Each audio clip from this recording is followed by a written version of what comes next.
नमस्कार। आज हम जानेंगे जम्मू कश्मीर में जितने पर्यटक गए थे, पर्यटकों के ऊपर जो वहाँ के आतंकी थे, जो आतंकवादी थे, उन लोगों के द्वारा जो पर्यटक वहाँ पे गए थे जो घूमने के लिए जम्मू कश्मीर यानी पहलगाम में, उन लोगों के ऊपर ये लोग हमला कर देते हैं। हमला क्या है, क्योंकि दुनिया के इतिहास में ऐसा नहीं है कि भारत में, पूरे दुनिया के इतिहास में इतनी बर्बरता कहीं नहीं की गई होगी। अगर हम लोग सीरिया, इराक, इजराइल को अगर हटा दें तो वैसा नरसंहार यानी टूरिस्टों के ऊपर कभी नहीं हुआ था। क्योंकि पिछले समय इजराइल में हुआ था तो वो अलग मैटर था, क्योंकि लेकिन जो भारत में हुआ है, स्पेशली भारत के इतिहास में पहली बार ऐसा हुआ है। और दो बार हुआ था वहाँ पे। एक बार हुआ था पुलवामा अटैक, वहाँ पे हुआ था 2019 में, वो भी बहुत बुरी तरीके से किया गया था। आज तक उसका मैटर पकड़ा नहीं गया, यानी सरकार उसमें फेलियर हो गई। और सरकार के द्वारा आज तक ये पता ही नहीं चला कि RDX आया कहाँ से था उतना ज़्यादा, क्योंकि उस समय जब RDX आया था तो जो CRPF के जो जवान थे, जो सैनिक थे, उन लोगों का जो बस था उसको उड़ा दिया गया था। और इतनी निर्ममता से, यानी इतने बेरहमी से उस बस को उड़ाया गया था कि उसमें जिनकी जो लाशें उड़ी थी, यानी जो सैनिक जो मरे थे, जो उनकी लाशों का चिथड़ा उड़ गया था बम से, तो उन लोगों का जो 1-1 किलो 2-2 किलो मांस दिया गया था कि घर पे ले जाओ, वो भी पहचान नहीं पाई सरकार। और उसको लाश को दिया, मतलब डेड बॉडी का जो मटेरियल था, जो उड़ा हुआ था, वेस्ट था बॉडी का, उसको दिया गया और कहा गया कि ले जाओ अपने घर पे काम क्रिया करना। और फिर वो तो अलग मैटर था, क्योंकि जो वहाँ के आतंकवादी हमेशा सैनिक पे हमला करते थे। क्योंकि आज भी जैसे वो जहाँ भी जैसा आतंकी जैसी समस्या, जैसे माओवाद हो गया, आतंकवाद हो गया, तो ये लोग ज़्यादातर सिविलियन को अपना शिकार नहीं बनाते, कहीं का भी हो। जैसे जम्मू कश्मीर हो गया, जम्मू कश्मीर में सैनिकों पे हमला होता था, अभी भी होता था, कुछ दिन पहले भी हुआ था। तो मुठभेड़ होता है सैनिक में और वहाँ के आतंकवादियों में। लेकिन अभी तक के इतिहास में जो नॉर्मल जो सिविलियन होते थे, जो साधारण व्यक्ति होते थे, उन लोगों पर हमला नहीं किया गया था। लेकिन जो कल जो 22 होता ही है कि 22 तारीख होता है, 22 अप्रैल के दिन वहाँ पे जितने भी जो पर्यटक घूमने गए थे पहलगाम है, वहाँ पे, क्योंकि ये बहुत अच्छा जगह कहा जाता है कि भारत शिमला स्विट्ज़रलैंड कहा जाता है उस जगह को, जहाँ, क्योंकि दुनिया में भारत इतना खूबसूरत देश कहीं नहीं है। क्योंकि दुनिया में भारत ही एक ऐसा देश है कि जहाँ पे अगर आपको बारिश है तो बारिश वाला क्षेत्र मिलेगा, अगर आपको धूप वाला क्षेत्र चाहिए तो धूप वाला मिलेगा, आपको बर्फ़ वाला क्षेत्र चाहिए तो बर्फ़ वाला मिलेगा। तो वहाँ पे जो क्या होता है कि जितने लोग शादी ब्याह होता है, वो लोग पर्यटक घूमने जाते हैं। जब वहाँ पे घूमे थे तो ज़्यादा मामला तूक पकड़ा है। वहाँ पे कुछ लोग आते हैं, हम लोग देखेंगे इसमें जो सरकार का फेलियर क्या हो सकता है और प्रशासनिक फेलियर क्या हो सकता है। क्योंकि जब धारा 370 हटा दिया गया और उसको इंडिया जैसे केंद्र शासित प्रदेश बनाया गया है, तो केंद्र शासित प्रदेश की पुलिस भी केंद्र के हाथों में होती है, तो पुलिसिंग भी आपके हाथ में है। और उसके बाद भी कुछ लोगों द्वारा कहा जा रहा है कि 6 से 7 लाख जो आर्मी के जो जवान होते हैं जम्मू कश्मीर में तैनात हैं। तो इतना बड़ा फेलियर हो कैसे गया? क्योंकि वहाँ कुछ लोग जो विशेषज्ञ हैं, उन लोगों द्वारा कहा जा रहा है कि जो जम्मू कश्मीर है, वो जहाँ पे ऐसा अटैक हुआ है, कुछ स्पेशल जगह है जहाँ पे लोग घूमने जाते हैं और वहीं पे लोग जाते हैं। और वहाँ का सिक्योरिटी जो होता है, वहाँ की जो प्रशासनिक व्यवस्था है, जो सरकार के द्वारा देखा जाता है, सरकार में इतनी फेलियर कैसे होती है कि वहाँ पे होता है कि 22 तारीख को कुछ आतंकवादी आते हैं भीड़ में, और ऐसे आते हैं। वो लोग पूछते हैं कि पहले तुम हिंदू हो कि मुस्लिम। कुछ लोग द्वारा कहा जा रहा है, उन लोगों द्वारा कहा जाता है कि तुम पहले हिंदू हो कि मुस्लिम हो। जब वो लोग हिंदू बोलते हैं तो इन लोगों द्वारा उन लोगों को मारा जाता है। मारा क्या जाता है? एक व्यक्ति थे जो सरकारी नौकरी में थे, यानी मर्चेंट में थे शायद। तो जब अपने आते हैं, अपने वाइफ, उनका शादी हुआ था 16 या 17 तारीख को, इसी अप्रैल में शादी हुआ था, और अपनी वाइफ के साथ गए थे वो घूमने।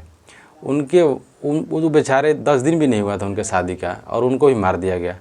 फिर क्या हुआ कि अभी एक और व्यक्ति थे, वो अपने वाइफ के साथ बैठे हुए थे, तो वो भी इधर से ही थे। तो वो जाते हैं, जब वो बैठे थे अपने वाइफ के साथ, तो वहाँ भी जाते हैं लोग आतंकवादी और जाकर पूछते हैं कि तुम हिंदू हो कि मुस्लिम। फिर उनसे कहा जाता है कि चलो, अगर वो झूठ भी बोले होंगे अगर मैं मुस्लिम हूँ, तो ये लोग कहते हैं उनसे कि कलमा पढ़ो। कलमा जब नहीं पढ़ते तो खोपड़ी में गोली मारते हैं, और इतना बेरहमी से मारे इनका खोपड़ी आर पार हो गया है।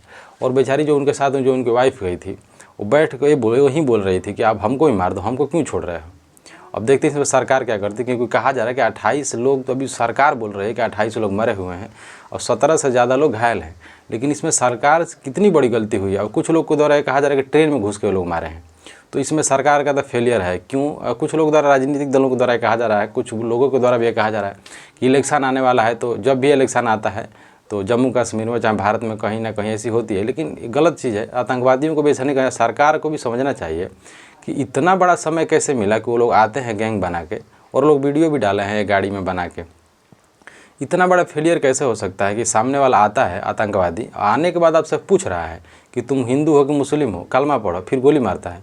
आखिर इसमें सरकार की बहुत बड़ी चूक है, क्योंकि ऐसा नहीं हो सकता। आज दुनिया में, चाहे भारत में, कहीं भी अटैक अगर आतंकवादियों के द्वारा होता है तो आतंकवादी आता है तो डायरेक्ट गोली मारता है, आपसे पंचायत नहीं करता है। ये लोग आके पंचायत की है कि तुम हिंदू हो कि मुस्लिम हो, फिर बीन बीन के मतलब चुन चुन के मारे हैं।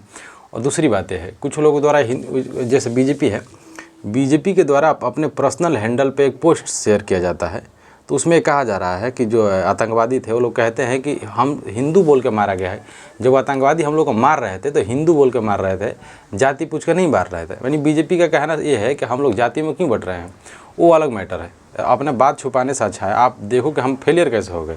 और कुछ लोग लड़का जैसे दिल्ली में कुछ लोगों के द्वारा आंदोलन किया जा रहा था रात में, उन लोगों के द्वारा कहा जा रहा था कि राजनाथ जो अपने जो गृह मंत्री है इनको इस्तीफा देना चाहिए। वो तो लोग ये फालतू की बातें हैं, सरकार को भी इस पर काम करना चाहिए। अब गया क्या, क्योंकि सरकार का क्या गया, सरकार का कुछ भी नहीं गया, सरकार के घर कोई नहीं मारा। इसीलिए कहा जाता है कि लोगों को पढ़ना चाहिए, पढ़ना लिखना चाहिए, अपना काम करना चाहिए।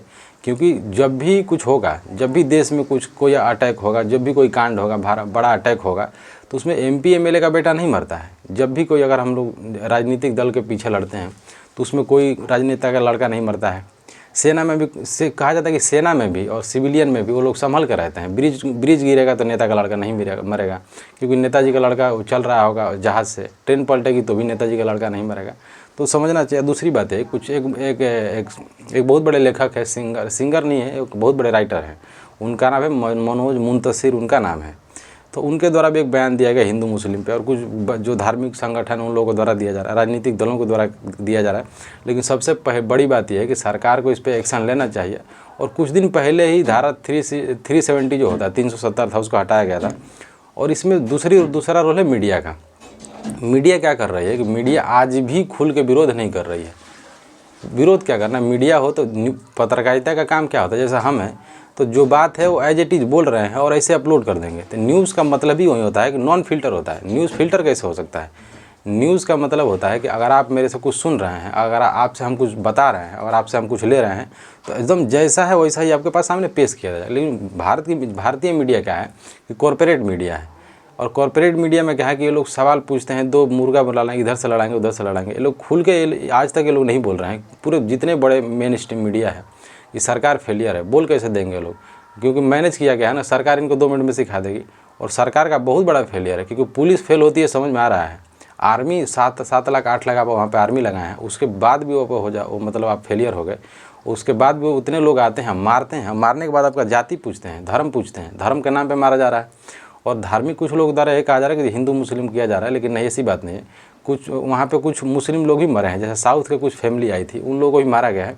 क्योंकि जो आतंकवाद है, चाहे कोई भी चीज़ है, किसी रिलीजन को लेकर नहीं चलना चाहिए। क्योंकि भारत में जो नैरेटिव बनाया गया है, रिलीजन को लेकर बनाया गया, जैसे कि अब कुछ लोगों द्वारा तूल पकड़ाया जा रहा है और बार बार ट्रेंड कराया जा रहा है कि मुस्लिम हिंदू मुस्लिम। ऐसी बात नहीं है, क्योंकि क्या ऐसा नहीं है, क्योंकि जो जम्मू कश्मीर में जो नरसंहार हुआ है, जो आतंकियों के द्वारा हमला किया गया है, वहाँ के जो मुस्लिम फैमिली है और जो मुस्लिम लोग हैं, उन लोगों को द्वारा ज़्यादा उन लोगों का सहयोग किया जा रहा है। आज भी वहाँ के जो मुस्लिम लोग हैं उन लोगों के साथ खड़े हैं। कारण है कि जो वहाँ के मुस्लिम हैं, उन लोगों को पर्यटक जब आता है तो उन लोगों का कमाई होती है, इनकम होता है, यानी सोर्स ऑफ इनकम है वहाँ का टूरिज़्म। अब तो कोई ज़िंदगी में नहीं जाए, मैं खुद ज़िंदगी में कभी ना जाऊँ जम्मू कश्मीर, इतना डरा हुआ है, मेरे जैसा लाखों लोग डरे हुए हैं। दूसरी बात है, मुस्लिम लोग कम इसलिए मरे हैं क्योंकि जो मुसलमानों में एक प्रचलन है, उनकी एक थ्योरी है। मुसलमानों में ये कहा जाता है कि हम लोग जैसे ज़्यादा ताम झाम नहीं करेंगे, ज़्यादा पर्यटक जगह पे नहीं जाएंगे। वो लोग मुसलमान जो भी होता है अपने धार्मिक स्थल पे जाता है, जैसे मक्का हो गया, मदीना हो गया। अब जैसे भारत है, भारत में जितने भी उन लोगों का रिलीजियस प्लेस है, यानी जितने रिलीजियस मंदिर यानी मस्जिद है, मकबरा है, वहाँ पे लोग जाते हैं। लेकिन ये लोग ज़्यादातर घूमने वाला काम नहीं करते। तो बाकी हम लोग देखते हैं सरकार क्या करते हैं, क्योंकि सरकार का फेलियर है इसमें। जो अजीत डोभाल हैं वो क्या कर रहे थे, जो अपने गृह मंत्रालय वो क्या कर रहा, रक्षा मंत्रालय क्या कर रहा था, कितना बड़ा फेलियर हो गया। क्योंकि जब आपको पता है कि 2000 लोग वहाँ पे घूमने जा रहे हैं, तो आपसे इतनी बड़ी गलती कैसे होगी। बाकी देखते हैं सरकार का काम है क्या होता है।